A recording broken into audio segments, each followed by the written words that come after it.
तो आज की इस वीडियो में मैं कोशिश करूंगा cell the unit of life chapter को पूरा कवर करूं और ये एक वन शॉट वीडियो हो सकती है। और हाँ, मेरी रिक्वेस्ट होगी कि इस वीडियो को केवल वही लोग देखें जो एक या दो बार cell the unit of life chapter को पढ़ चुके हैं।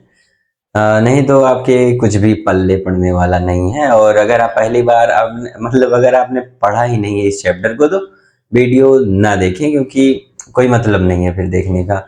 और वैसे भी इस वीडियो को, खासकर इस वीडियो को बनाने का मकसद केवल ये मेरे लिए है, ना कि मैं आपके लिए बना रहा हूँ। तो शुरुआत करते हैं। इस चैप्टर की शुरुआत करेंगे उसी मैनर में जिस मैनर में एनसीईआरटी ने इस चैप्टर को लिखा है। तो सबसे पहले बात करते हैं कुछ साइंटिस्ट की। तो अगर आपको याद हो तो बताइएगा, मेरे साथ साथ आप याद करते हुए चलिएगा, या फिर अगर आपके मन में जवाब आए तो आप जवाब देते हुए चलिएगा। तो हाँ, तो बताइएगा कि सबसे पहले लिविंग सेल को किसने देखा था। तो वो थे एंटोन वान ल्यूवेनहॉक, जिन्होंने सबसे पहले जो है एक लिविंग सेल को देखा था। और एंटोन वान ल्यूवेनहॉक को फादर ऑफ माइक्रोबायोलॉजी के नाम से भी जानते हैं। और अब बताना कि लिविंग सेल को तो एंटोन वान ल्यूवेनहॉक ने देखा। तो सबसे पहले अगर मैं कहूँ कि सबसे पहले सेल को किसने डिस्कवर किया था, डजेंट मैटर वो लिविंग थी या फिर नॉन लिविंग थी, ठीक है, ये लिविंग थी या डेड थी मीन्स। तो नाम आता है रॉबर्ट हुक का, ठीक। 1665 में रॉबर्ट हुक ने सबसे पहले डेड प्लांट जो है डिस्कवर की थी। और फिर तो आपको पता ही है कि एंटोन वान ल्यूवेनहॉक ने पहली दफा जो है लिविंग सेल को देखा और डिस्क्राइब किया था। फिर उसके आगे हम बढ़ते हैं। तो आप बताना कि न्यूक्लियस की खोज किसने की थी। तो रॉबर्ट ब्राउन थे जिन्होंने न्यूक्लियस को डिस्कवर किया था। तो उसके बाद हम आते हैं सेल थ्योरी पर। तो सेल थ्योरी में हम बात करेंगे। तो अब आप बताना अगर आपको याद आ रहा हो तो आ, हाँ, 1838 में वो कौन से साइंटिस्ट थे जिन्होंने स्टार्ट किया था सेल थ्योरी को डिस्कवर करना, और वो स्टडी कर रहे थे डिफरेंट टाइप्स के प्लांट्स की। तो वो थे German botanist Matthias Schleiden. German botanist Matthias Schleiden ने डिफरेंट टाइप के प्लांट्स की स्टडी की और उन्होंने एक स्टेटमेंट दिया था। और वो स्टेटमेंट क्या था कि उनका कहना था कि all the plants are composed of different types of cells which then cells जो है वो मिलकर बनाती हैं टिश्यूज को। मतलब उनका कहने का मतलब था कि कोई भी प्लांट बॉडी जो है वो डिफरेंट टाइप के सेल्स से मिलकर बनी होती है, और फिर वो सेल्स जो हैं वो टिश्यूज का फॉर्मेशन करते हैं, ठीक है। उसके बाद आते हैं 1839 में थियोडर स्वान, जो कि जर्मन जूलॉजिस्ट थे, और वो स्टडी कर रहे थे डिफरेंट टाइप के एनिमल सेल्स की, या फिर एनिमल्स पर स्टडी कर रहे थे, क्योंकि जूलॉजिस्ट थे तो ऑफकोर्स वो एनिमल्स की स्टडी करेंगे। तो और उन्होंने ये बताया कि all animal cells have a thin outer layer.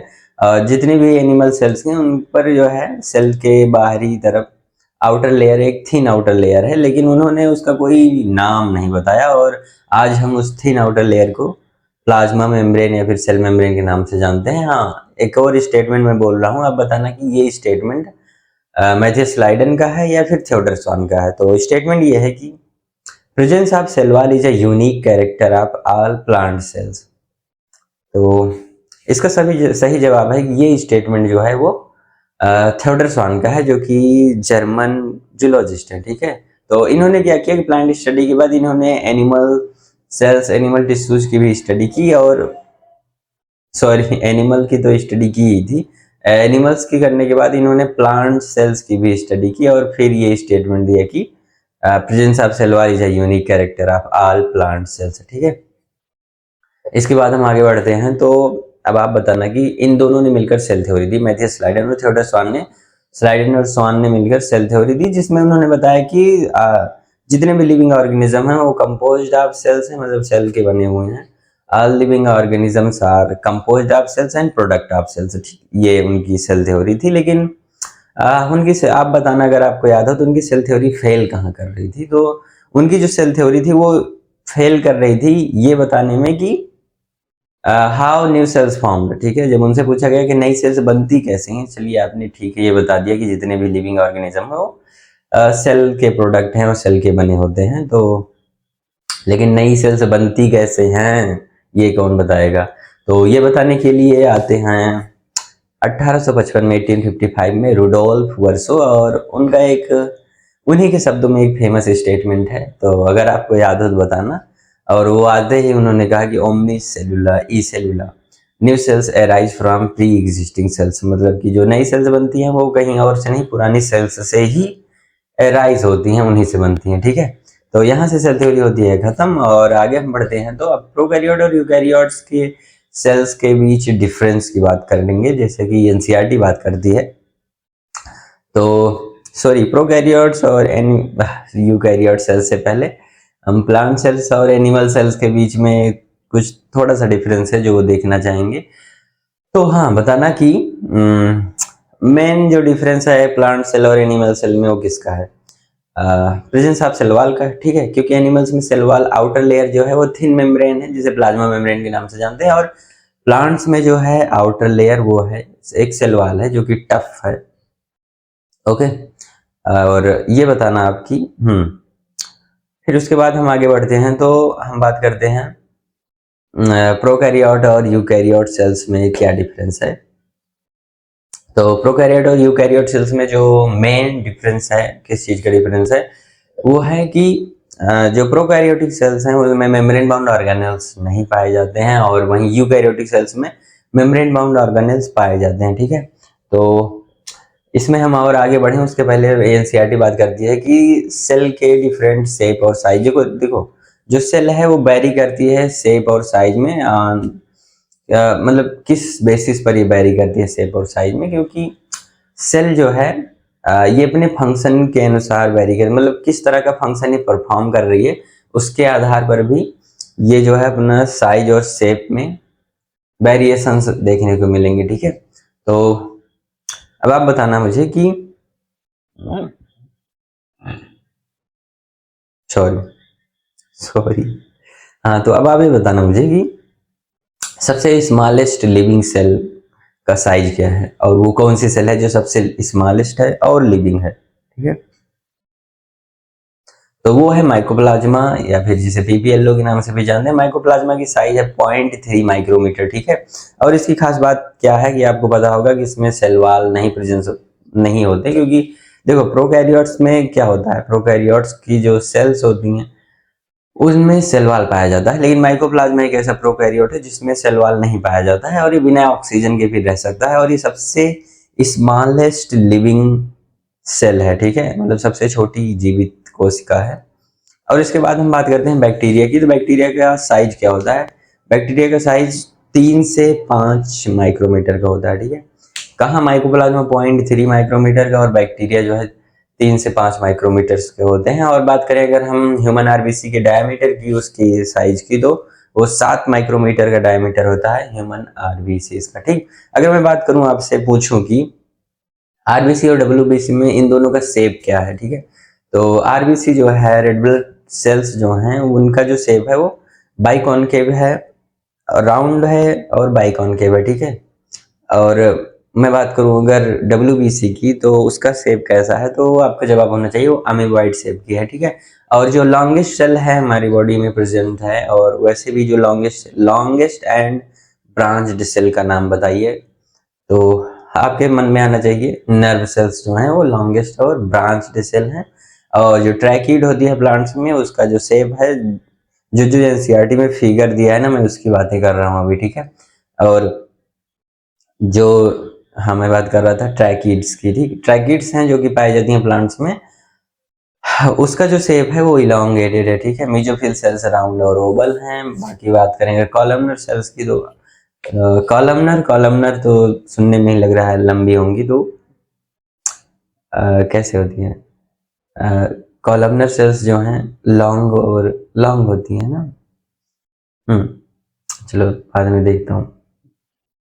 हाँ, तो इसके आगे हम बढ़ते हैं। तो सेल की साइज और शेप की बात हो गई। तो हाँ, प्रोकैरियोट्स में जो बैक्टीरिया होते हैं, और हाँ, largest single isolated single cell क्या है ये तो आपको बताने भूल गया, ऑस्ट्रिच एग, ठीक है। तो ऑस्ट्रिच एग याद रखना कि ये लार्जेस्ट सिंगल आइसोलेटेड सेल है, ठीक। और स्मॉलेस्ट जो थी वो माइकोप्लाज्मा थी, तो लार्जेस्ट उसका अपोजिट आप याद रखना कि लार्जेस्ट आइसोलेटेड सिंगल सेल जो है वो है एग ऑफ एन ऑस्ट्रिच, ठीक है। तो इसके आगे में हम बढ़ते हैं तो एनसीईआरटी बात करती है प्रोकैरियोटिक सेल्स की डिफरेंट टाइप के साइज शेप और कैसे उनका साइज शेप वेरी करता है। तो अगर हम प्रोकैरियोट्स की बात करें तो प्रोकैरियोट्स को रिप्रेजेंट कौन करते हैं, पहले तो ये बताना आपकी मेन मेंबर्स कौन है जो प्रोकैरियोट्स को रिप्रेजेंट करते हैं। तो उसमें क्या आता है, बैक्टीरिया आता है, ब्लू ग्रीन एल्गी आता है, माइकोप्लाज्मा आता है और पीपीएलओ आता है, ठीक है। हाँ, तो माइकोप्लाज्मा और पीपीएलओ आपसे अगर मैं पूछूंगी इन दोनों में डिफरेंस क्या है, तो आपका जवाब होना चाहिए कि माइकोप्लाज्मा और पीपीएलओ दोनों सेम है। एक्चुअल में बात ऐसी है कि सबसे पहले जब डिस्कवरी हुई थी तो कैटल्स में प्लूरोनिमोनिया जो कॉजिंग एजेंट था वो था पीपीएलओ। जो एजेंट मिला था उसका नाम रख दिया गया पीपीएलओ और फिर उसके बाद में उसे माइकोप्लाज्मा के नाम से जाना गया, ठीक है। मतलब जब डिस्कवरी हुई तब उसे पीपीएलओ बोला जाता था और बाद में उसे माइकोप्लाज्मा ही बोला जाने लगा, ठीक है। अब इसके आगे हम बढ़ते हैं तो बात करेंगे प्रोकैरियोटिक सेल्स की। देखो प्रोकैरियोटिक सेल्स में मेनली जो बैक्टीरियल सेल्स हैं, बैक्टीरिया हैं, वो जो है बहुत ज्यादा डाइवर्स शेप और साइज जो है शो करते हैं। लेकिन मेनली जो 4 बेसिक शेप्स हैं बैक्टीरिया के वो कौन कौन से हैं आप बताना। तो आपको याद हो तो जो 4 बेसिक शेप्स होते हैं बैक्टीरिया के वो हैं rod like bacillus, comma shaped vibrio and round round shaped coccus और स्पाइरल शेप्ड स्पाइरेलियम, ठीक है। ये 4 जो है बेसिक शेप्स हैं बैक्टीरिया के, ठीक है। अब हम बात करते हैं प्रोकैरियोटिक और यूकैरियोटिक्स में। हाँ, सेल के साइज और शेप की बात हो गई। फिर इसके आगे आगे हम बढ़ते हैं तो हम बात करेंगे, आप बताना कि जो, हाँ एक चीज तो मैं आपसे पूछना भूल गया कि प्रोकैरियोट्स और यूकैरियोटिक सेल्स में जैसे कि आपको पता है कि प्रोकैरियोटिक सेल्स में क्या होता है कि मेम्ब्रेन बाउंड ऑर्गेनेल्स जो हैं नहीं पाए जाते हैं और यूकैरियोटिक सेल में मेम्ब्रेन बाउंड ऑर्गेनेल्स पाए जाते हैं। तो अब आप ये बताना कि ऐसी कौन सी ऑर्गेनेल है जो कि मेम्ब्रेन बाउंड नहीं है लेकिन दोनों में प्रेजेंस है, ठीक है। तो बेसिक बहुत ही आसान आंसर है आपका, आपको पता ही होगा कि राइबोसोम्स वो ऑर्गेनेल्स हैं जिनमें मेम्ब्रेन बाउंड मेम्ब्रेन तो नहीं है लेकिन वो प्रोकैरियोट्स और यूकैरियोट्स दोनों में ही पाए जाते हैं, ठीक है। हम्म हम्म हाँ, तो और आप बताना कि और भी क्या ऐसी ऑर्गेनेल्स हैं जो कि यूकैरियोट्स में हैं लेकिन मेम्ब्रेन बाउंड नहीं है। तो आपका जवाब होना चाहिए सेंट्रियोल्स या फिर सेंट्रोसोम। ये जो है ये नॉन मेम्ब्रेन बाउंड है और प्रेजेंट होते हैं एनिमल सेल्स में और हेल्प करते हैं सेल डिवीजन के दौरान, ठीक है। हाँ, मैं आपसे पूछने वाला था कि पूछने क्या बताने वाला था कि जो राइबोसोम्स होते हैं वो कहाँ कहाँ होते हैं। तो राइबोसोम्स जो है सेल के साइटोप्लाज्म में प्रेजेंट होंगे, साइटोप्लाज्म में तो हमेशा ही रहेंगे, लेकिन और भी कुछ ऐसी ऑर्गेनेल्स हैं जिनके अंदर जो है राइबोसोम्स प्रेजेंट होते हैं। तो वो ऑर्गेनेल्स कौन कौन सी हैं अगर आपको ध्यान आ रहा हो तो वो क्या थी, माइटोकॉन्ड्रिया था, क्लोरोप्लास्ट था और जो है रफ एंडोप्लाज्मिक रेटिकुलम था, ठीक। तो साइटोप्लाज्म के अलावा ये 3 ऐसी ऑर्गेनेल्स हैं जिनमें राइबोसोम्स जो है प्रेजेंस होते हैं, ठीक है। तो इसके आगे हम बात करते हैं तो आप बताइएगा मुझे कि प्रोकैरियोट और की सेल एनवेलप, सेल वॉल की बात करेंगे, सेल मेम्ब्रेन की बात करेंगे, लेकिन प्रोकैरियोट्स की बात करेंगे, ठीक है। पहले तो ये बताना आपके प्रोकैरियोट्स में, तो मैं पहले आपको ये बता दूं कि प्रोकैरियोट्स में मेनली जो बैक्टीरिया होते हैं उनमें क्या होता है कि सेल एनवेलप पाया जाता है, ठीक है। और ये सेल एनवेलप जो है केमिकली कॉम्प्लेक्स होता है और सेल एनवेलप जो है ये 3 लेयर में होता है। सबसे आउटर लेयर होती है ग्लाइकोकेलिस, उसके बाद होता है सेल वॉल, उसके बाद होती है सेल मेम्ब्रेन, ठीक है। 3 लेयर में होता है क्या, सेल एनवेलप बैक्टीरियल का। और ये जो है जो तीनों लेयर हैं ये डिफरेंट फंक्शंस परफॉर्म करती हैं, ठीक है। लेकिन ये जब तीनों एक साथ मिल जाती हैं तो केवल एक ही फंक्शन परफॉर्म करती हैं सेल के लिए, और वो कौन सा फंक्शन है, प्रोटेक्शन का, ठीक है। तीनों सिंगल यूनिट होकर प्रोटेक्शन परफॉर्म करती हैं और वैसे तो इन तीनों का अलग अलग अपना फंक्शन है, ठीक है। तो अब आप बताना मुझे कि जो ग्लाइकोकैलिक्स है वो क्या पूरे बैक्टीरियाज में सेम टाइप का होगा या फिर डिफर करेगा। तो ऑब्वियसली जो है bacteria cell type to cell type जो है जो ग्लाइकोकैलिक्स है वो डिफर करता है, वो बदलता है। किस तरह से बदलता है? अपने कंपोजिशंस में बदलता है, मतलब उसके कंपोजिशन बदलते हैं और उसकी थिकनेस जो है वो बदल जाती है cell type to cell type. ठीक है, आगे आपको पता चलेगा क्यों मैं ऐसा कह रहा हूँ, मतलब क्यों जो है उसका थिकनेस क्यों चेंज होती है। ठीक है, हाँ तो अब आप बताना मुझे ये कि इन तीनों में से ग्लाइकोकैलिक्स का, तो मैं आपको ग्लाइकोकैलिक्स का और दो चार क्वेश्चन पूछता हूँ। तो ग्लाइकोकैलिक्स जो है, जैसा कि मैंने बताया कि cell type to cell type इसकी थिकनेस जो है वो वेरी करती है और कंपोजिशन भी वेरी करता है। किसी में अगर ये लूज सीथ में प्रेजेंट है, मतलब ये लूजली प्रेजेंट है, सीथ लाइक है, ठीक, present as a loose sheath, ठीक है, तब इसे क्या कहते हैं? इसे स्लाइम लेयर कहते हैं। और अगर ये टफ प्रेजेंट है, ठीक है, मतलब कि लूजली नहीं है, लूज शीट में नहीं प्रेजेंट है और कुछ अलग अदर सेल्स में ये टफ लेयर की तरह प्रेजेंट है, तो उसे हम कैप्सूल कहते हैं। और हाँ, तो ग्लाइकोकैलिक्स के बारे में आपको इतना पता होना चाहिए। और इसके आगे हम बढ़ते हैं, तो अब आप ये मुझे बताना कि सेल वॉल जो है इसका वर्क क्या है बैक्टीरिया के सेल में। ठीक है, तो सेल वॉल क्या करता है? सेल वॉल पहली बात तो मैकेनिकल सपोर्ट और सेल को जो है एक शेप में बरकरार रखता है। ठीक है, प्रोवाइड करता है, मेंटेन, शेप को मेंटेन रखने में हेल्प करता है सेल वॉल। और सेल वॉल जो है सेल को फटने से और कोलैप्स होने से भी बचाता है, तो वो एक मैकेनिकल सपोर्ट प्रोवाइड करता है सेल को। ठीक है, उसके बाद अब आप ये बताना कि सेल मेम्ब्रेन के बारे में, तो हमें ये बताना कि सेल मेम्ब्रेन ऑफ प्रोकैरियोट्स क्या सिमिलर हैं यूकैरियोट्स से? हाँ, अगर मैं बात करूं उनके स्ट्रक्चर की, तो क्या स्ट्रक्चरली सिमिलर है prokaryotic cell membrane eukaryotic cell membrane से?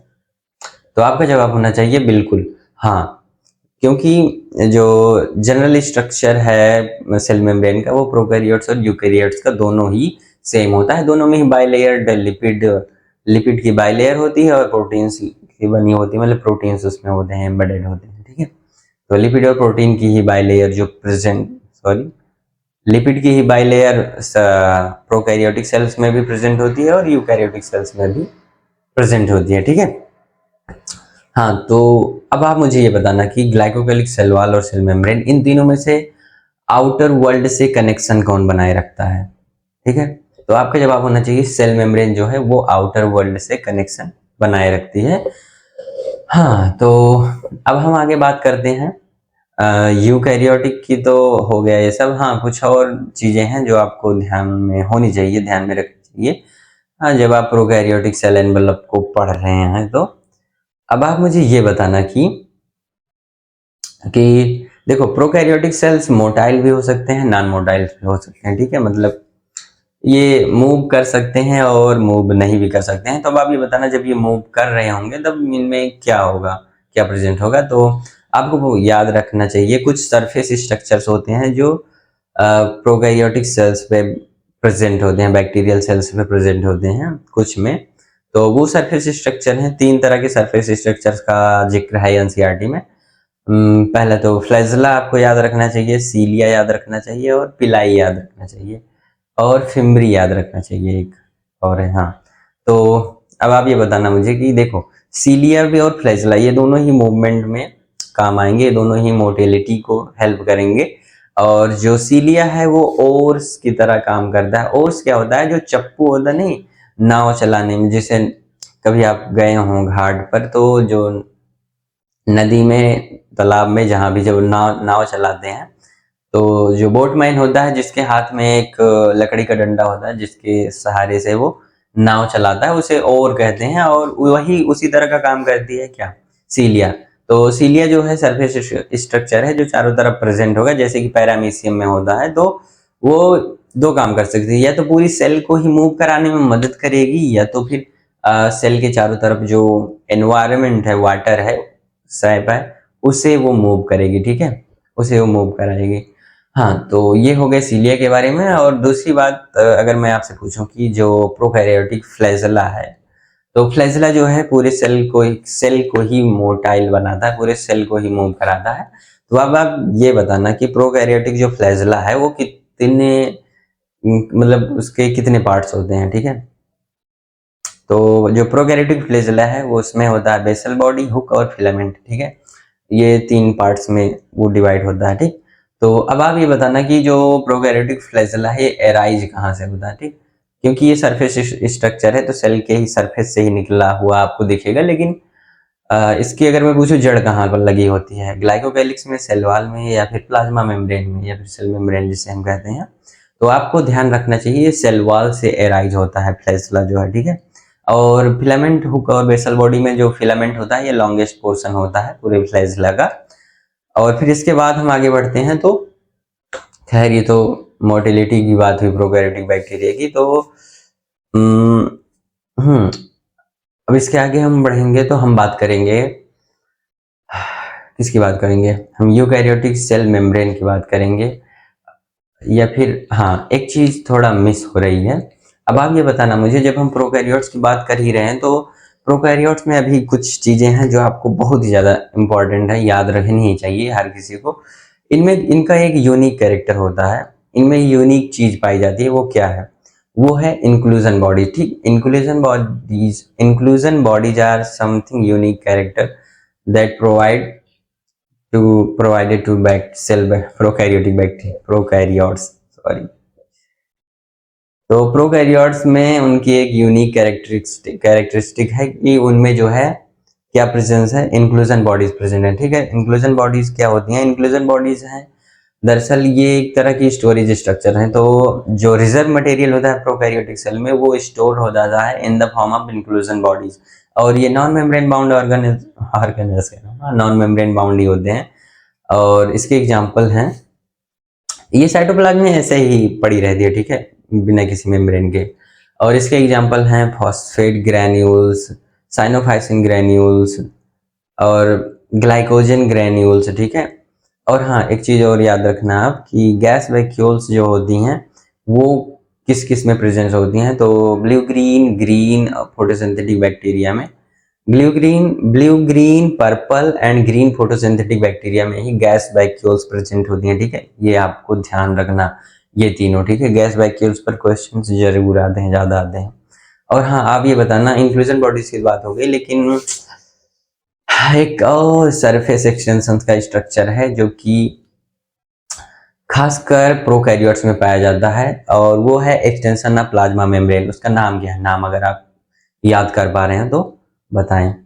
तो वो है मीजोसोम, ठीक। मीजोसोम्स क्या होते हैं? ये सरफेस स्ट्रक्चर्स हैं, और सॉरी, सरफेस स्ट्रक्चर नहीं, ये प्लाज्मा मेम्ब्रेन के एक्सटेंशंस हैं, ठीक है।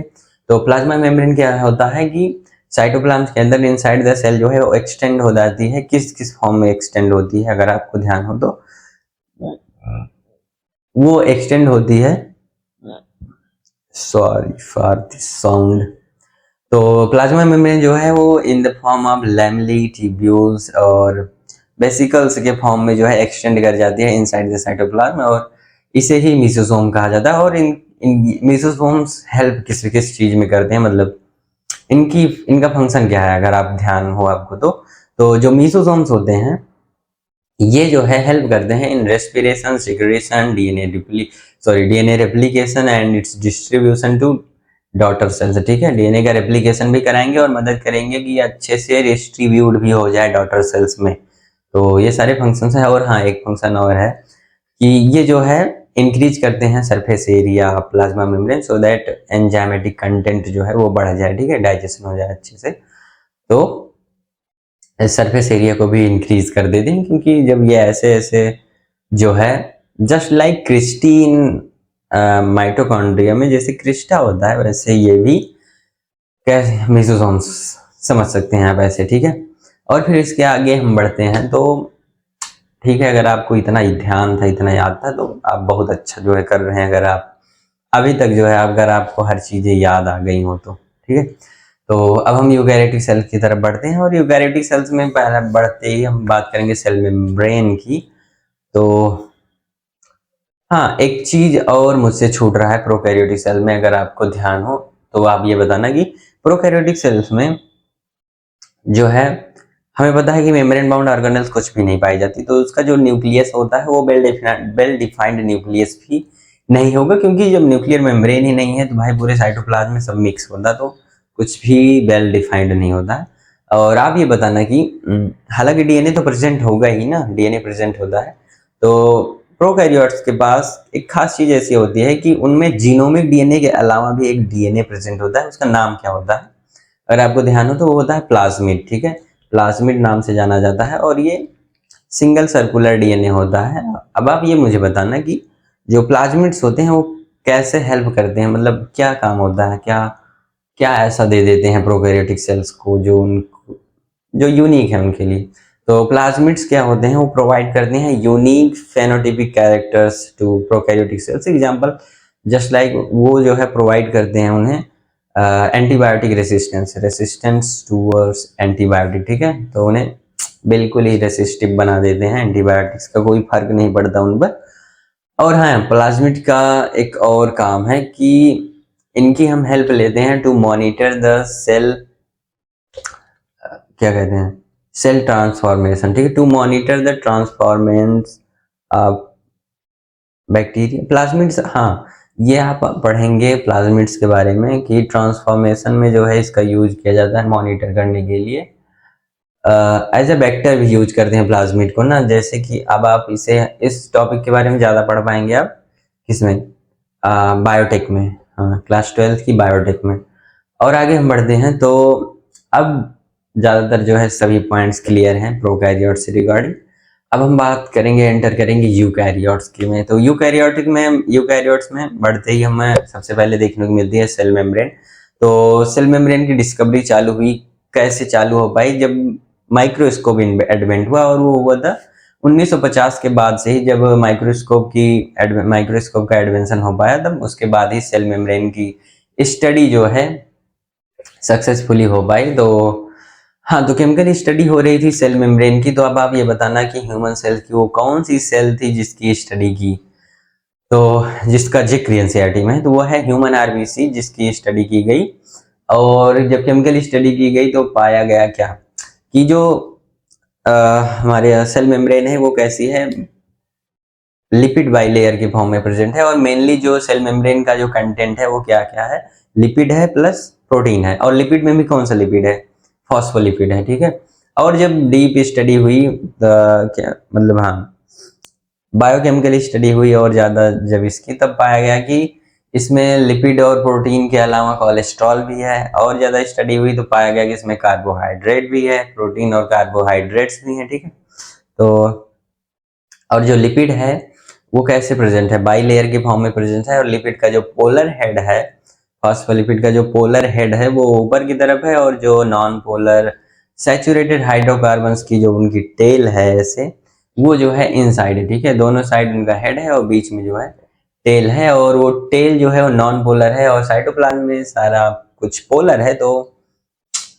उसे बचाने के लिए, सॉरी या polar environment, water aqueous environment से टेल को बचाने के लिए टेल को अंदर रख दिया गया है और हेड जो है वो बाहर है। ठीक है, हाँ, और आपको ये पता होना चाहिए कि जो प्लाज्मा मेम्ब्रेन होती है ये सेमी परमिएबल होती है, किसी किसी आयंस को जो है आसानी से आने जाने देती है अपने चारों तरफ, खासकर वो जो पोलर हो। ठीक है, पोलर को आने जाने देगी, नॉन पोलर को आने जाने के लिए कुछ स्पेशल प्रोटीन्स की जरूरत होगी। और बात कर रहे हैं प्रोटीन्स की, तो आपको ये ध्यान होना चाहिए कि कितने टाइप की प्रोटीन जो है प्लाज्मा मेम्ब्रेन में प्रेजेंट होती है। तो वो होते हैं 2 टाइप के प्रोटीन्स। ठीक है, और वो 2 टाइप्स के प्रोटीन्स कौन कौन से हैं?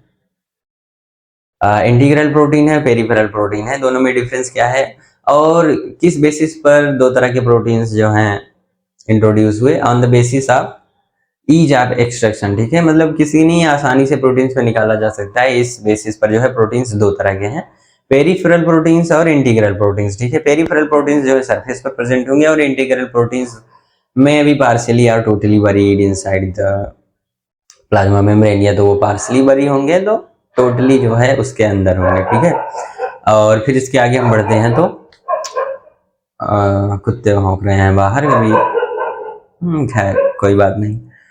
हाँ, तो इसके आगे हम बढ़ते हैं तो आप मुझे ये बताना कि, ठीक है इनके वो तो हो गए। हाँ, अब आप मुझे ये बताना कि सबसे वाइडली एक्सेप्टेड कौन सा मॉडल है प्लाज्मा मेम्ब्रेन का? ठीक है, क्योंकि कई सारे मॉडल्स इंट्रोड्यूस किए गए थे प्लाज्मा मेम्ब्रेन सेल मेम्ब्रेन की स्टडी से रिलेटेड, तो स्ट्रक्चर से रिलेटेड। तो सबसे ज़्यादा वाइडली एक्सेप्टेड जो मॉडल था वो था सिंगर एंड निकोलसन द्वारा दिया गया 1972 में फ्लूइड मोज़ेक मॉडल, जहां उन्होंने बताया कि जो प्रोटीन्स हैं, जो जहां उन्होंने ये बताया कि क्वासी फ्लूइड नेचर के बारे में बताया, सेल मेम्ब्रेन के क्वासी फ्लूइड नेचर के बारे में बताया, और बताया कि जो क्वासी फ्लूइड नेचर है सेल मेम्ब्रेन का वो किसकी वजह से, लिपिड्स की वजह से है। ठीक है, मेनली लिपिड की वजह से क्वासी फ्लूइड नेचर है, और जो प्रोटीन्स हैं प्रेजेंट हैं इनसाइड द लिपिड वो जो है मूव कर सकती हैं। ठीक है, तो proteins can move from one, क्या कह सकते हैं, हाँ, तो पूरे पूरे लेयर में ही, लिपिड बाय लेयर में ही, inside the lipid bilayer proteins can move towards, मतलब इधर उधर जो है मूव कर सकती हैं प्रोटीन्स, और इस मूव करने की क्षमता को, मूवमेंट की क्षमता को ही क्या कहा था उन्होंने, फ्लूइडिटी कहा था। ठीक है, मतलब वो कितनी आसानी से, जितनी आसानी से कितना ज़्यादा मूव कर पा रही हैं प्रोटीन्स, उस आधार पर जो है मेम्ब्रेन की फ्लूइडिटी जो है वो मेजर की जाती है। और अब आप ये मुझे बताना कि ये जो क्वासी फ्लूइड नेचर है मेम्ब्रेन का, ये हेल्प कैसे करता है, किस किस चीज़ में हेल्प करता है? तो ये हेल्प करता है सेल ग्रोथ में, ठीक है, सेल डिवीजन में हेल्प करेगा, इंटरसेलुलर जंक्शंस को फॉर्मेशन में हेल्प करेगा। ठीक है, तो इन चीज़ों में जो है क्वासी फ्लूइड नेचर जो है वो अच्छा खासा कंट्रीब्यूशन दिखाता है। तो इसके आगे हम बढ़ते हैं, तो अब आप मुझे ये बताना कि, खैर ये तो हो गया। हाँ, अब आप मुझे, अगर आपको ध्यान हो तो ये बताना कि लिपिड और प्रोटीन्स का परसेंटेज क्या है, खासकर ह्यूमन आरबीसीज में। हाँ, मैं आपको बता दूं कि लिपिड और प्रोटीन किस परसेंट में, कितनी मात्रा में प्रेजेंट है, ये वेरी कर जाएगा cell type to cell type. तो अभी मैं आपसे पूछूं कि ह्यूमन आरबीसीज में क्या परसेंटेज है, तो आपको ध्यान होना चाहिए कि लिपिड जो है वो 40% है और जो प्रोटीन्स हैं वो 52% है। ठीक है, तो ये कंपोजिशन है लिपिड्स और प्रोटीन का ह्यूमन आरबीसीज में। और इसके आगे हम बढ़ते हैं, तो अब आप मुझे ये बताना, यहाँ से सेल मेम्ब्रेन तो खत्म हो गई, सॉरी यार,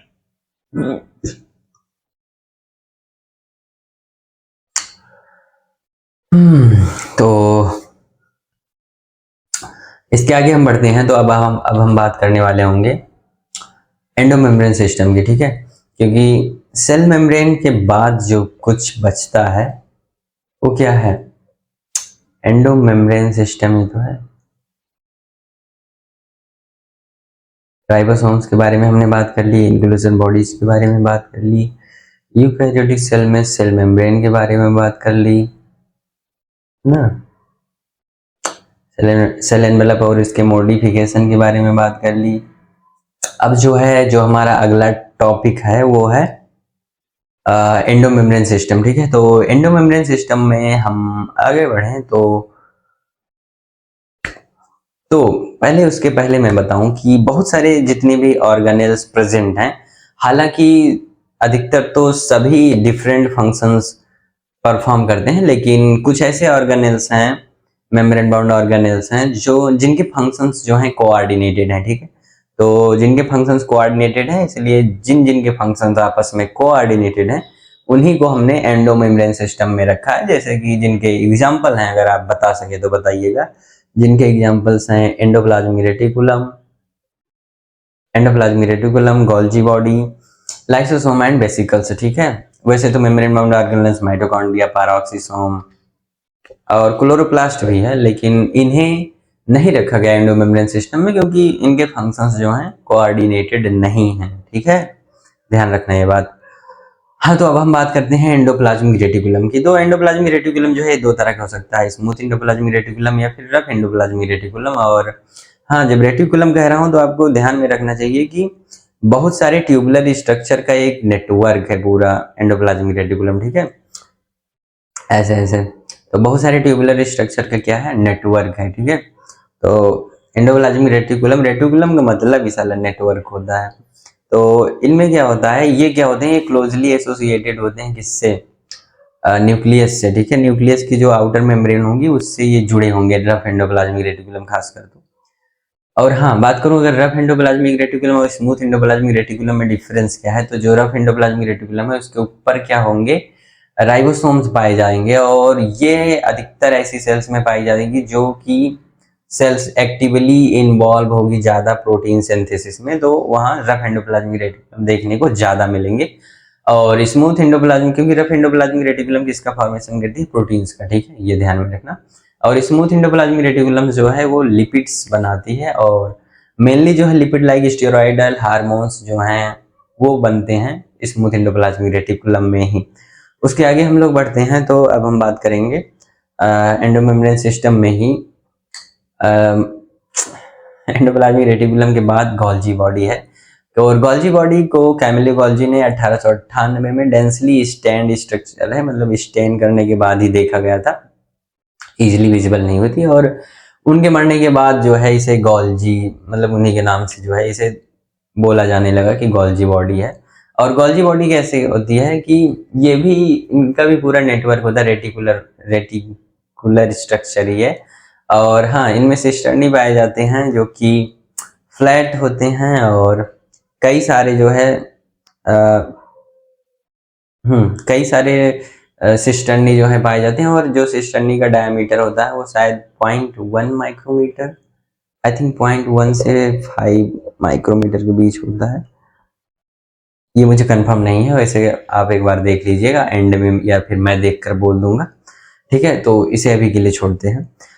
तो आपको जो ध्यान में रखना है वो ये बात है कि जो गोल्जी बॉडीज होते हैं या फिर गोल्जी अपैरेटस होते हैं, इनमें क्या होता है, इनकी जो सिस्टर्नी होती है वो दो फेस होते हैं इनमें, सिस फेस या फिर जिसे कॉन्वेक्स फेस कहेंगे, या फिर जिसे फॉर्मिंग फेस कहेंगे, और दूसरा क्या होता है ट्रांस फेस, या फिर जिसे हम कॉनकेव फेस कहेंगे, या फिर मैच्योरिंग फेस कहेंगे। ये दोनों फेस जो हैं आपस में बिल्कुल ही अलग हैं, लेकिन हाँ कोऑर्डिनेटेड हैं, तो कोऑर्डिनेटेड वे में काम करते हैं, ठीक है। वैसे तो दोनों एकदम अलग हैं, लेकिन कोऑर्डिनेटेड मैनर में एक दूसरे से जुड़े हैं, ठीक है।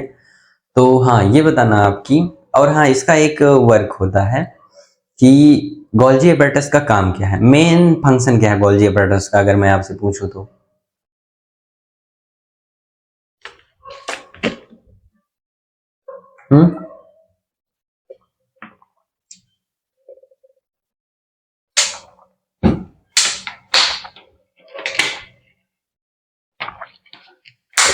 तो गोल्जी अपैरेटस का जो मेन फंक्शन होता है, ठीक है, तो गोल्जी अपैरेटस का जो मेन फंक्शन है वो क्या है, पैकेजिंग ऑफ मटेरियल, ठीक है, packaging and sorting of material, ठीक है। तो मेन फंक्शन इसका है पैकेजिंग करना।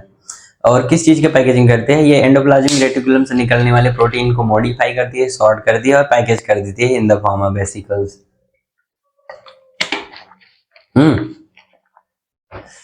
तो मॉडिफाइंग सॉर्टिंग ऑफ प्रोटीन्स को मॉडिफाई, सॉर्ट और पैक करती है कौन, गोल्जी अपैरेटस, ठीक है। और हाँ, गोल्जी अपैरेटस जो है पैकिंग के बाद जो है यही डिसाइड करती है कि इसे इंट्रासेलुलर टारगेट्स पर भेजना है या फिर आउटसाइड द सेल भी भेजना होगा, तो यही भेजेगी, ठीक है। और हाँ, एक बात और ध्यान में रखना है गोल्जी अपैरेटस के बारे में कि ये जो है ग्लाइकोप्रोटीन्स और ग्लाइकोलिपिड का भी फॉर्मेशन करती हैं, ठीक है। और लाइसोसोम का भी फॉर्मेशन जो है गोल्जी बॉडी ही करती है। अब इसके आगे हम लोग बढ़ते हैं, तो हम बात करेंगे इसका लाइसोसोम्स की। तो जो लाइसोसोम्स हैं, lysosomes are formed by Golgi body, ठीक है, ये बात आप ध्यान में रखना। और लाइसोसोम्स को हम सुसाइडल बैग भी कहते हैं, क्योंकि इनमें ऐसे कुछ एंजाइम्स होते हैं, अगर ये फट जाएं तो ये खुद को ही खा जाएंगे, तो इसीलिए इसे सुसाइडल बैग भी कहा जाता है। और हाँ, इसमें किस तरह के एंजाइम्स प्रेजेंट होते हैं, तो इसमें लगभग हर तरह, पूरी all type of hydrolytic enzymes are present in lysosomes like lipases, proteases, carbohydrates, nucleases, sorry, carbohydrate, lipases, proteases, nucleases, और ये भाई डाइजेस्ट कर सकते हैं न्यूक्लिक एसिड को, प्रोटीन्स को, लिपिड्स को, कार्ब्स को, मतलब हर चीज को डाइजेस्ट करने के लिए सक्षम है। लेकिन मजबूरी ये है कि ये एक्टिवेट होते हैं केवल एसिटिक पीएच पर, ठीक है। और साइटोप्लाज्म का जो पीएच है वो 7 रहता है अप्रॉक्सीमेटली, और अप्रॉक्सीमेटली 5 pH के आसपास इन्हें चाहिए होता है एक्टिव होने के लिए। तो लाइसोसोम्स के बारे में आप ये बातें ध्यान में रखना कि इनमें हाइड्रोलिटिक एंजाइम्स होते हैं, सुसाइडल बैग भी कहा जाता है इन्हें, और एक्टिवेट होते हैं pH 5 पर, ठीक है। और ये फॉर्म्ड होते हैं इनसाइड द गोल्जी बॉडी, ठीक है। अब हम इसके आगे बढ़ते हैं लाइसोसोम के बाद, तो हम बात करेंगे वैक्यूल्स की, जो कि हमारा आखिरी सदस्य है एंडोमेम्ब्रेन सिस्टम का। तो वैक्यूल्स वैक्यूल्स वैक्यूल्स तो खासकर जो प्लांट वैक्यूल्स होती हैं, वैक्यूल्स अक्सर करती क्या हैं, तो वैक्यूल्स जो है ये ऐसे मटेरियल्स को स्टोर करती हैं जिनकी सेल को नीड नहीं है, ठीक है, समझे। जो कह सकते हैं कि वाटर, सैप और कुछ वेस्ट मटेरियल्स को जो है ये स्टोर करके रखती हैं वेसिकल्स, वैक्यूल्स। और वैक्यूल जो है सिंगल मेम्ब्रेन बाउंड है, और जो आउटर मेम्ब्रेन है इसकी अकेली, उसको हम किस नाम से जानते हैं, वो होती है टोनोप्लास्ट, ठीक है। तो टोनोप्लास्ट जो है प्लांट्स की जो टोनोप्लास्ट है वो कैसी है, सेमी परमिएबल है, और क्या करती है, वो एक काम करती है कि वो जो है कुछ आयंस को, सम आयंस को वो आने देती है अंदर अपने, और वो किस किस उस पर आने देती है कि मतलब कुछ आयंस को आने देती है अगेंस्ट द कंसंट्रेशन ग्रेडियंट, ठीक है। अगेंस्ट द कंसंट्रेशन ग्रेडियंट मतलब कि एनर्जी की जरूरत पड़ेगी, ठीक है, ये बात आप ध्यान में रखना। तो अगेंस्ट द कंसंट्रेशन ग्रेडियंट ये जो है कुछ आयंस को अपने अंदर आने देती है, केवल कौन, प्लांट सेल, ठीक है। और जो प्लांट सेल की वैक्यूल है वो 90% volume of the cell occupy करती है, ठीक है, मतलब 90% में वही फैली रहेगी, प्लांट सेल ही, समझे। फिर उसके आगे हम बढ़ते हैं। ऐसे बहुत ज़्यादा वैक्यूल्स के बारे में जानना क्या दिया ही नहीं है एनसीईआरटी में, तो एनसीईआरटी के ही बॉर्डर में रहते हुए सिलेबस को हम आगे खींचते हैं। हाँ, तो वैक्यूल्स के बाद हम बात करेंगे, एंडोमेम्ब्रेन सिस्टम तो खत्म हो गया, तो अब हम बात करेंगे माइटोकॉन्ड्रिया की। माइटोकॉन्ड्रिया के बाद बात करेंगे प्लास्टिड्स की, फिर ribosomes and then chapter approximately end. तो अब हम बात करेंगे, किसकी बात करेंगे, माइटोकॉन्ड्रिया की, और किसकी बात करेंगे, ठीक है। तो माइटोकॉन्ड्रिया में माइटोकॉन्ड्रिया के बारे में आप ये बताना कि इसे और किस नाम से जानते हैं, ठीक है। तो माइटोकॉन्ड्रिया को हम सेमी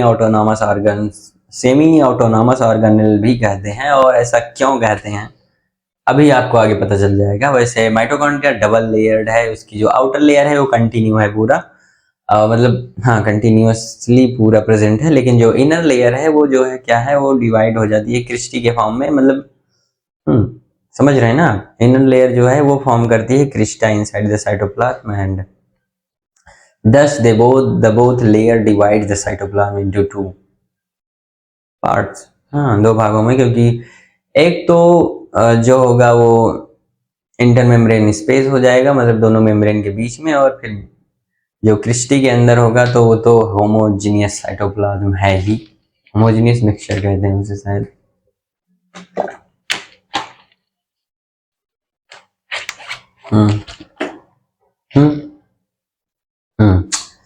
मुझे लगता है मेरा गला जवाब दे देगा।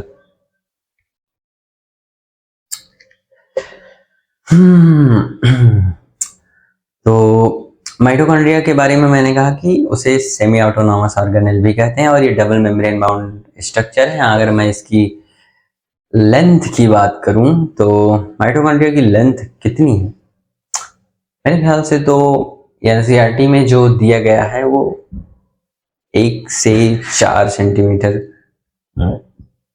माइक्रोमीटर की, चलो ठीक है, इसकी लेंथ और इसको छोड़ते हैं क्योंकि ऐसे सवाल बहुत ही कम पूछे जाते हैं, ठीक है। और फिर बात करते हैं जो मेन चीज है कि इसका शेप कैसा है। तो इसका शेप भी जो है वो साइज और शेप जो है वेरी कर सकता है, लेकिन इसका शेप जो है लॉन्ग और सॉसेज शेप है, ठीक है। लॉन्ग और सॉसेज शेप में ये माइटोकॉन्ड्रिया दिखेगी आपको। और मैं अगर आपसे पूछूं तो माइटोकॉन्ड्रिया मेनली किस में इन्वॉल्व होती है, ATP production in aerobic respiration की साइट है ये, mitochondria just site of aerobic respiration, ठीक है। और हाँ, माइटोकॉन्ड्रिया में क्या क्या प्रेजेंट होता है, अब आप ये जानने वाले हैं कि इसे सेमी ऑटोनॉमस ऑर्गेनेल क्यों कहा जाता है। तो माइटोकॉन्ड्रिया में होता क्या है, इसमें अपना सिंगल सर्कुलर डीएनए है, 70s राइबोसोम्स हैं, ठीक है, और इतना काफी है इसे अपनी प्रोटीन बनाने के लिए, और ये अपनी प्रोटीन खुद ही बना लेती है, और that's why mitochondria is a power house of cell. और क्यों नहीं, और किसी, और सेमी ऑटोनॉमस इसलिए क्योंकि इसे फिर भी ये चूंकि अपना प्रोटीन खुद बना ले रही है राइबोसोम्स और डीएनए की मदद से, लेकिन फिर भी इसे कुछ ऐसे प्रोटीन्स की जरूरत पड़ती है जिसके लिए इसे डिपेंड होना पड़ता है सेल के न्यूक्लियस पे, ठीक है, इसलिए सेमी ऑटोनॉमस है, क्योंकि पार्शियली ये डिपेंडेंट तो है ही न्यूक्लियस ना। और हाँ, माइटोकॉन्ड्रिया आपको ज्यादातर ऐसी सेल्स में दिखेंगी जो कि हाईली एनर्जी जिन्हें देना है, मतलब हाईली एक्टिव हैं जो।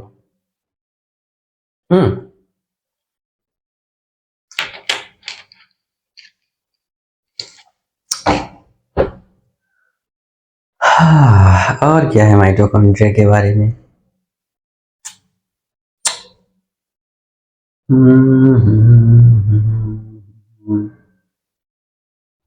70s, और आपको ध्यान है कि 70s राइबोसोम्स मेनली प्रोकैरियोट्स की कैरेक्टरिस्टिक है।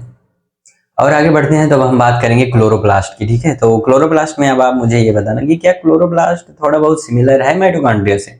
तो जी हाँ, बिल्कुल थोड़ा बहुत सिमिलर है, और क्लोरोप्लास्ट को भी सेमी ऑटोनॉमस ऑर्गेनेल के नाम से जानते हैं।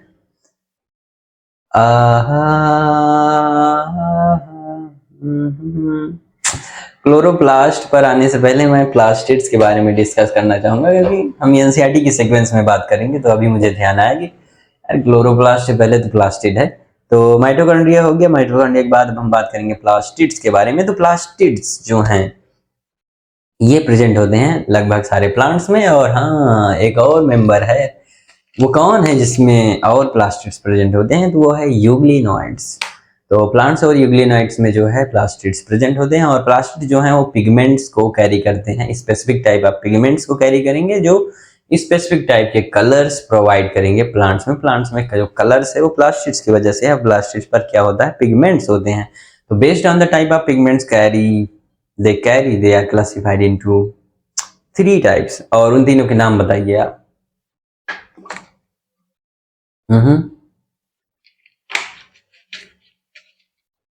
बोलो बोलो बोलो। तो प्लास्टिड्स जो हैं वो 3 तरह के हैं जो कि एनसीईआरटी में दिया गया है। तो सबसे पहले है chloroplast, chromoplast and then leucoplast.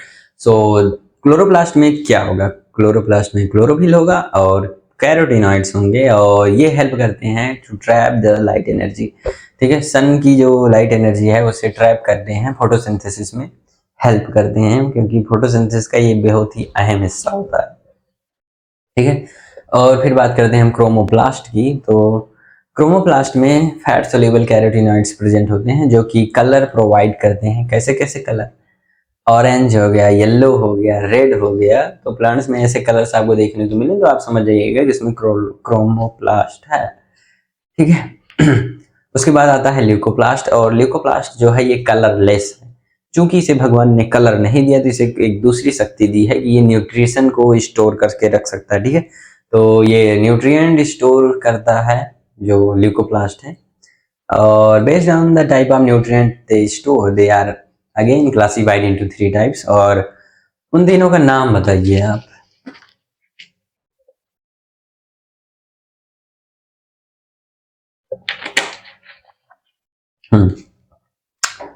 तो वो क्या क्या है? वो है इलायोप्लास्ट, एल्यूरोप्लास्ट एंड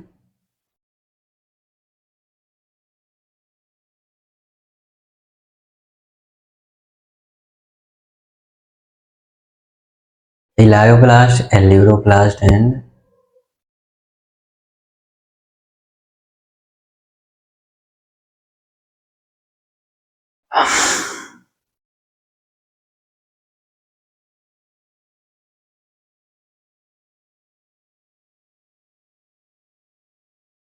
ठीक है।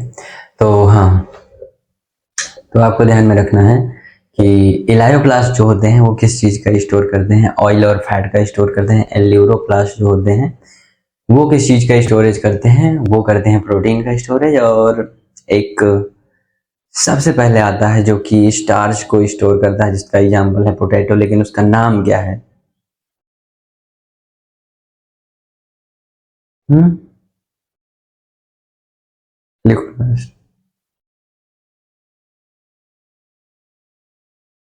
स्टार्च। अरे यार, चलो उसका नाम कमेंट कर देना भाई, ध्यान आ ही नहीं रहा जुबान पर।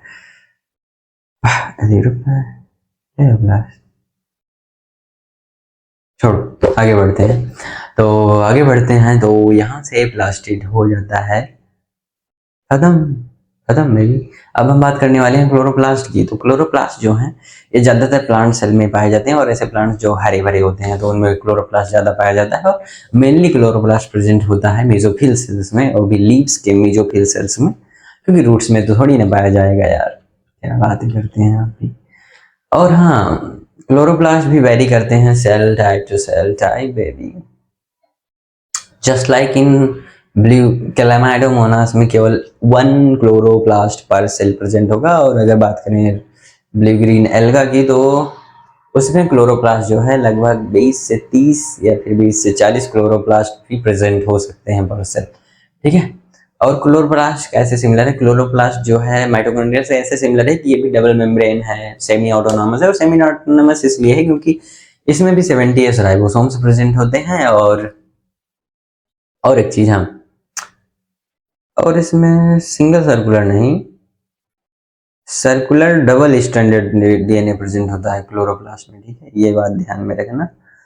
और इसीलिए, और हाँ, एक चीज और आपको ध्यान में रखना चाहिए कि वो यह है कि अब आप ये बताना कि इसकी जो आउटर लेयर है एक, और जो इनर लेयर है, तो जो इसकी इनर लेयर है क्लोरोप्लास्ट की, वो जो स्पेस को ऑक्युपाई करती है, मतलब जो स्पेस बीच में उसके होता है, उसे क्या कहते हैं? तो उसे हम जानते हैं स्ट्रोमा के नाम से। और उसमें एंजाइम्स होते हैं काफी सारे जो कि हेल्प करते हैं in the formation of carbohydrate and proteins की। ठीक है। और एक चीज, जो स्ट्रोमा के अंदर जो है मेम्ब्रेनस सैक लाइक स्ट्रक्चर्स होते हैं, जिसे कि थाइलाकॉइड्स कहते हैं। और अब आप ये बताना कि थाइलाकॉइड्स और ग्रेना में डिफरेंस क्या है? तो जो थाइलाकॉइड्स हैं, जब वो अरेंज होते हैं इन the form of stacks like piles, like coins on piles, मतलब ऐसे ऐसे ऐसे ऐसे ऐसे ऐसे जब वो अरेंज हो जाते हैं थाइलाकॉइड्स, तो उसे हम कहते हैं ग्रेना। ठीक है। आप ये समझ सकते हैं ग्रेना की एक जो सिंगल यूनिट है उसे थाइलाकॉइड कहते हैं। ठीक है। और डिफरेंट थाइलाकॉइड्स को, दो थाइलाकॉइड्स को जोड़ने का काम करती है बीच में, वो है स्ट्रोमा लेमिले। ठीक है। और हाँ, थाइलाकॉइड भी मेम्ब्रेनस साइक लाइक स्ट्रक्चर है, तो बीच में जो स्पेस होगा ऐसे प्रेजेंट होगी, उसे हम कहते हैं ल्यूमेन। क्या कहते हैं? ल्यूमेन। ठीक है। तो कौन कौन से एंजाइम्स होते हैं और इसका कैसे कैसे वर्क होता है, ये आप पढ़ेंगे फोटोसिंथेसिस इन हायर प्लांट्स के चैप्टर में। ठीक है। और प्लांट फिजियोलॉजी में सीधा सीधा कहूँ तो क्लोरोप्लास्ट जो है यहीं पर ये खत्म होता है, और फिर इसके आगे हम बढ़ते हैं। वैसे खत्म, हाँ, हो ही गया। क्या ही बचा है अब इसमें? एक बार सोच लेता हूँ मैं।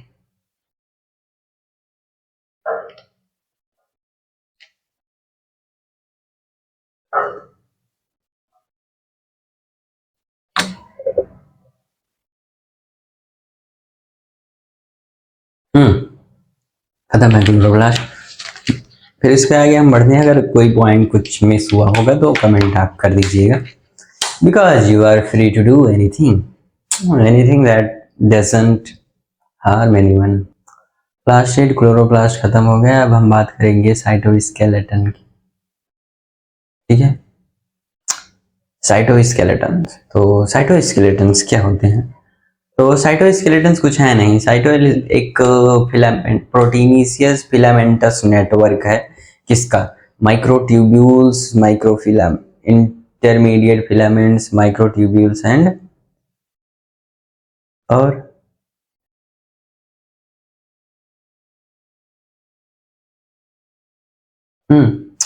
It is a filamentous protein is a filamentous network of microtubules, intermediate filaments and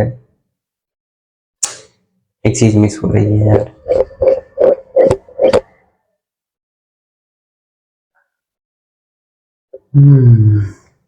खैर, तो इनका और ये काम क्या करते हैं आप ये बताना, इससे मैं भी बाद में कमेंट कर देना कि ऐसा कौन सा है मेंबर जो मिस हो रहा है साइटोस्केलेटन का। तो ये तीनों ही आपस में मिलकर क्या इन्हें कहा जाता है, साइटोस्केलेटन कहा जाता है। और ये हेल्प करते हैं to maintain the structure of maintain the structure of the cell का स्ट्रक्चर फॉर्म करने, सेल का स्ट्रक्चर फॉर्मेशन में भी ये हेल्प करते हैं, और हेल्प करते हैं इन सेल डिवीजन एंड मोटिलिटी में भी हेल्प करते हैं। ठीक है, सेल की मोटिलिटी में भी हेल्प करते हैं microfilaments, microtubules, microfilaments and intermediate filaments. हाँ, ये तीन चीजें थी। ठीक, माइक्रोफिलामेंट्स से वो मिस हो रहे थे। और अगर हम आगे बात करते हैं तो साइटोस्केलेटन्स के बाद, साइटोस्केलेटन्स यहीं तो खत्म हो जाते हैं। फिर उसके बाद हम बात करते हैं राइबोसोम्स, राइबोसोम्स की। तो राइबोसोम्स को किसने डिस्कवर किया था? सबसे पहले राइबोसोम्स को जॉर्ज पैलेट ने जो है डिस्कवर किया था। और पहले इन्हें क्या कहा जाता था? Palade particles. ये ग्रैनुलर स्ट्रक्चर थे जब इन्हें देखा गया था, डेंस ग्रैनुलर स्ट्रक्चर थे, और इसे पैलेट पार्टिकल्स के नाम से भी जाना गया था। और क्योंकि इसे जॉर्ज पैलेट ने खोजा था, बाद में इसे राइबोसोम्स के नाम से अब जानते हैं। और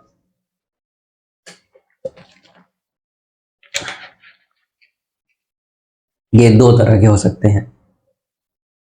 कैसे? दो तरह के हो सकते हैं, 70s टाइप और 80s टाइप। ठीक, तो 70s जो है मोस्टली सभी प्रोकैरियोट्स में प्रेजेंट होता है। और आपको पता है दो ऑर्गेनेल्स ऐसी हैं जिनमें, कौन सी दो ऑर्गेनेल है जिसमें 70s टाइप का राइबोसोम्स भी प्रेजेंट होते हैं? और 70s और 80s जो है प्रेजेंट होता है यूकैरियोट्स में। और जो 70s की दो सब यूनिट्स होती हैं, 50s एंड 30s। यहाँ पर S जो है वो वेडवर्स यूनिट है, जो कि इनडायरेक्ट मेजरमेंट है डेंसिटी और साइज का। ठीक है, इनडायरेक्ट मेजर करता है डेंसिटी और साइज को।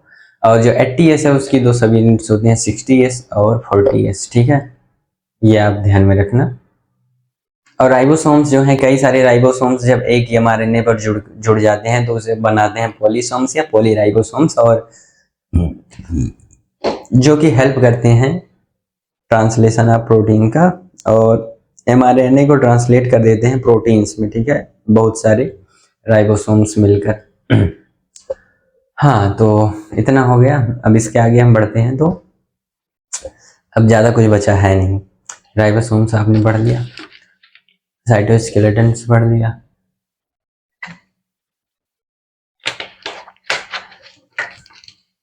अब बचा क्या है?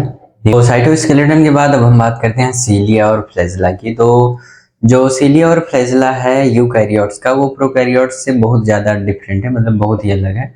और जो सीलिया और फ्लैजेला है, इलेक्ट्रॉन माइक्रोस्कोप की स्टडी बताती है कि जो सीलिया और फ्लैजेला है ये जो है प्लाज्मा मेम्ब्रेन से ढका हुआ होता है। मतलब आउटर कवरिंग जो है सीलिया और फ्लैजेला की यूकैरियोट्स में प्लाज्मा मेम्ब्रेन की होती है। ठीक है, और बात करें अगर यूकैरियोटिक सीलिया और फ्लैजेला की, तो इनका जो कोर होता है उसे हम एक्सोनीम कहते हैं। ठीक, इनका जो कोर होता है वो एक्सोनीम होता है। और ये जो सीलिया और फ्लैजेला है ये सेल मेम्ब्रेन से एराइज होते हैं, सरफेस स्ट्रक्चर्स हैं एक तरह से। और सीलिया जो है, जैसा कि मैंने पहले बताया कि सीलिया जो है ओर लाइक होता है, मतलब ओर्स की तरह होता है। लाइक जैसे नाव चला बोट्समैन के हाथ में जैसे चप्पू होता है, वैसे ओर्स होता है। जो कि यार गर्मी बहुत लग रही है भाई। तो हम बात करें, हाँ, तो आपको ध्यान में रखने वाली क्या बात है कि जो सीलिया और फ्लैजेला का जो कोर है उसे क्या कहते हैं? वो होता है एक्सोनीम होता है। ठीक, और ये कैसे बना होता है? इसका जो कोर है एक्सोनीम है, वो कैसे फॉर्मेशन होता है उसका, ये आपको ध्यान में रखना है। और 9+2 के अरेंजमेंट में होता है। 9+2 का मतलब क्या है कि जो, अब आप ये समझना कि चारों तरफ जो है वो माइक्रोट्यूब्यूल्स के डबलेट्स होते हैं, 9 डबलेट्स होंगे माइक्रोट्यूब्यूल्स। एक्सोनिम में 9 क्या होंगे, डबलेट्स होंगे, किसके, माइक्रोट्यूब्यूल्स के, ठीक है। और सेंट्रल सीथ होगी एक, और सेंटर में क्या होगा, एक पेयर होगा माइक्रोट्यूब्यूल्स का जो कि इंटरकनेक्टेड होंगे। और दोनों तरफ क्या होगी, जो सेंटर में माइक्रोट्यूब्यूल्स होंगे पेयर में, उनके दोनों साइड एक सीथ होगी, ठीक है, जिसे कहते हैं सेंट्रल सीथ। हाँ, और हाँ एक चीज और आप ध्यान में रखना कि जितने भी जो 9 पेरिफेरल माइक्रो डबलेट्स हैं, माइक्रोट्यूब्यूल्स के डबलेट्स हैं, वो सारे डबलेट्स जो है जो अटैच्ड होंगे बाई सिंगल, मतलब हर एक डबलेट जो है सिंगल रेडियल स्पोक से जो है, रेडियल स्पोक भी प्रोटीनिशियस होते हैं, ठीक है। सिंगल रेडियल स्पोक से जो है दो डबलेट्स एक रेडियल स्पोक से सेंट्रल सीथ से जुड़ी होती है। तो इस तरह से जो 9 डबलेट्स हैं, तो 9 जो है रेडियल स्पोक्स भी होंगी, ठीक है। मतलब तिली की तरह समझिए आप, एक तिली जैसी होती है माचिस की, वैसे ही होंगी जो डबलेट्स को जोड़ के रखेंगी सेंट्रल सीथ से, ठीक है। तो बस इतना आप ध्यान में रखना कि जो एक्सोनीम है उसका जो अरेंजमेंट है वो 9+2 एरे में है, ठीक है। और हाँ, और जो ये ध्यान में रखना, जो सेंट्रियोल कह रहा हूँ, जो ये सीलिया और फ्लैजिला है, ये एराइज कहाँ से होती है, ये फॉर्म होती है बेसल बॉडी से, और बेसल बॉडी को कौन बनाता है, सेंट्रियोल बनाता है, ठीक है, सेंट्रोसोम बनाता है। तो इसके बाद जो है अब हम बात करेंगे सेंट्रोसोम की, ठीक है। तो सेंट्रोसोम की अगर हम बात करें तो सेंट्रोसोम जो है, सेंट्रोसोम में दो सेंट्रियोल होते हैं, ठीक है। मतलब और दोनों सेंट्रियोल्स जो हैं आपस में 90 डिग्री पर होंगे, ठीक है, ऐसे होंगे 90 डिग्री पर।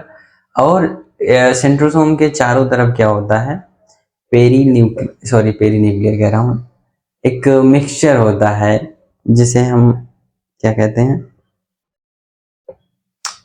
हाँ एक केमिकल कह सकते हैं, एक मिक्सचर होता है जो जिसका मुझे एग्जैक्ट नाम नहीं याद आ रहा है, लेकिन बाद में बताता हूँ। हाँ, तो मैं कह रहा था कि जो सेंट्रियोल होगा वो आपस में 90 डिग्री पर होगा, ठीक है।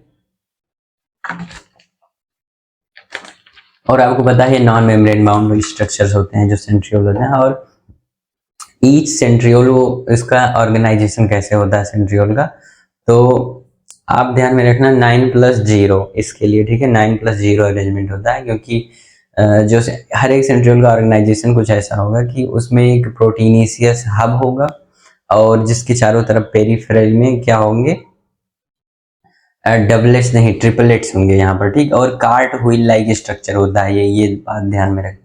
9 ट्रिपलेट्स होंगे माइक्रोट्यूब्यूल्स के, ठीक है, और वो रेडियल स्पोक्स से जुड़े होंगे प्रोटीनिशियस हब में। और इस स्ट्रक्चर को जैसे कि घोड़ा गाड़ी का पहिया नहीं होता, या फिर आप इमेजिन कर सकते हैं वो वाला पहिया जिसे अभिमन्यु ने महाभारत में हथियार की तरह यूज किया था, तो सेम स्ट्रक्चर होता है किसका स्ट्रक्चर होता है सेम, सेंट्रियोल्स का ऑर्गेनाइजेशन कुछ इस तरह से होता है, ठीक है। तो कार्ट व्हील लाइक। तो और हाँ, आप ये ध्यान में रखना कि जो सेंट्रियोल होते हैं, सेंट्रोसोम, ये हेल्प करते हैं, मतलब बेसल बॉडी फॉर्मेशन में। और बेसल बॉडी आपको पता है क्या बना रही थी, इसके पहले मैंने आपको बताया कि सीलिया और फ्लैजिला को एराइज कर रही थी। और ये मदद करते हैं सेल डिवीजन के टाइम, ये